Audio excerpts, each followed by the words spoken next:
ನಿಮ್ಮ ಹಳೆಯ ಚಿನ್ನದ ಒಡವೆನ ಅಧಿಕ ಬೆಲೆಗೆ ಮಾರಬೇಕೆ?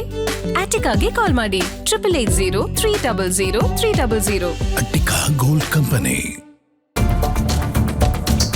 ಸಂಸತ್ ಭವನದ ಬಳಿ ಉದ್ವಿಗ್ನ ಪರಿಸ್ಥಿತಿ ನಿರ್ಮಾಣ ಆಗಿದೆ. ಗೃಹ ಸಚಿವರನ್ನ ಭೇಟಿಯಾಗಿದ್ದಾರೆ ಶಿಕ್ಷಣ ಸಚಿವ ಅಮಿತ್ ಶಾ. ಭೇಟಿಯಾಗಿ ಧರ್ಮೇಂದ್ರ ಪ್ರಧಾನ್ ಚರ್ಚೆಯನ್ನ ಮಾಡಿದ್ದಾರೆ. ನೀಟ್ ಅಕ್ರಮ ವಿರುದ್ಧ ಪ್ರತಿಭಟನೆ ನಡೆಸ್ತಾ ಇದ್ದಾರೆ ಸಿಜೆಪಿ, ಕಾಕ್ರೋಚ್ ಜನತಾ ಪಾರ್ಟಿಯವರು. ಸಿಜೆಪಿ ಜೊತೆ ನೂರಾರು ವಿದ್ಯಾರ್ಥಿಗಳು ಭಾಗಿಯಾಗಿರೋದು.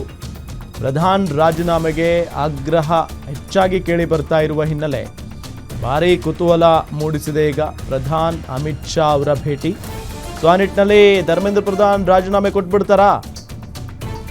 ಒತ್ತಡ ಅಂತೂ ಇದ್ದೇ ಇದೆ, ಸಿಕ್ಕಾಪಟ್ಟೆ ಒತ್ತಡ ಕೇಳಿ ಬರ್ತಾ ಇದೆ. ಮತ್ತೊಮ್ಮೆ ಸಂಪರ್ಕದಲ್ಲಿದ್ದಾರೆ ನಮ್ಮ ಡಿಜಿಟಲ್ ಎಡಿಟರ್ ದಿಲೀಪ್. ಒಂದು ಉದ್ವಿಗ್ನ ಪರಿಸ್ಥಿತಿ ಅಂತೂ ನಿರ್ಮಾಣ ಆಗಿದೆ, ಸಿಕ್ಕಾಪಟ್ಟೆ ಒತ್ತಡ ಕೇಳಿ ಬರ್ತಾ ಇದೆ ಪ್ರಧಾನ್ ಅವರು ರಾಜೀನಾಮೆಗೆ. ಸೊ ಆ ನಿಟ್ಟಿನಲ್ಲಿ ಈಗ ಅಮಿತ್ ಶಾ ಅವರನ್ನ ಬೇರೆ ಭೇಟಿ ಮಾಡಿದಾರಂತೆ. ಹಾಗಾಗಿ ಏನು ಚರ್ಚೆ ಆಗ್ತಾ ಇರಬಹುದು? ರಾಜೀನಾಮೆ ಕೊಟ್ಬಿಡ್ತಾರಾ?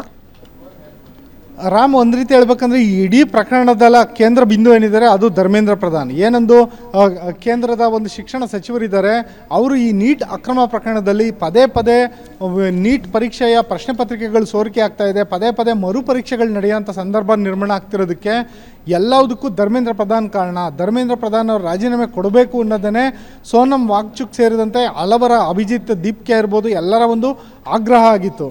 ಅದೇ ಕಾರಣದಿಂದಾಗಿ ಜಂತರ್ ಮಂತರ್ನಲ್ಲಿ ಹಲವು ದಿನಗಳಿಂದ ಪ್ರತಿಭಟನೆ ನಡೀತಾ ಇದೆ. ಸೋನಮ್ ವಾಂಗ್ಚುಕ್ ಈಗಾಗಲೇ ಆಸ್ಪತ್ರೆಗೆ ದಾಖಲು ಕೂಡ ಆಗಿದ್ದಾರೆ. ಅವರ ಹಲವು ಬೇಡಿಕೆಗಳ ಪೈಕಿ ಧರ್ಮೇಂದ್ರ ಪ್ರಧಾನ್ ರಾಜೀನಾಮೆ ಕೊಡಬೇಕು ಅನ್ನೋದು ಪ್ರಮುಖವಾಗಿತ್ತು. ಆದರೆ ನೀವು ಗಮನಿಸಿರ್ಬೋದು, ಇತ್ತೀಚಿನ ದಿನಗಳಲ್ಲಿ ಯಾವುದೇ ಒಬ್ಬ ಸಚಿವರು ಕೂಡ ಒಂದು ಅಕ್ರಮ ಆರೋಪ ಕೇಳಿ ಬಂದಾಗ ಅಥವಾ ಹಗರಣ ಆರೋಪ ಕೇಳಿ ಬಂದಾಗ ರಾಜೀನಾಮೆ ಕೊಟ್ಟ ಉದಾಹರಣೆಗಳಿಲ್ಲ ಇತ್ತೀಚಿನ ವರ್ಷಗಳಲ್ಲಿ. ಮತ್ತು ಮೋದಿ ಸರ್ಕಾರದಲ್ಲಂತೂ ಯಾವುದೇ ಒಬ್ಬ ಸಚಿವರ ವಿರುದ್ಧ ಒಂದು ಗಂಭೀರವಾದಂಥ ಆರೋಪಗಳು ಕೇಳಿ ಬಂದಾಗ ಅವರು ರಾಜೀನಾಮೆ ಕೊಡೋದಕ್ಕಿಂತ ಹೆಚ್ಚಾಗಿ ಆ ಒಂದು ಪ್ರಕರಣವನ್ನು ನಿಭಾಯಿಸೋ ಕಡೆ ಹೆಚ್ಚಿನ ಗಮನವನ್ನು ಕೊಡ್ತಾರೆ. ಇದೀಗ ಈ ಪ್ರಕರಣದಲ್ಲೂ ಅದೇ ಆಗಿದೆ. ಧರ್ಮೇಂದ್ರ ಪ್ರಧಾನ್ ಅವರು ರಾಜೀನಾಮೆ ಕೊಡೋ ಮಾತೇ ಸದ್ಯದ ಮಟ್ಟಿಗೆ ಕೇಳಿ ಬರ್ತಿಲ್ಲ.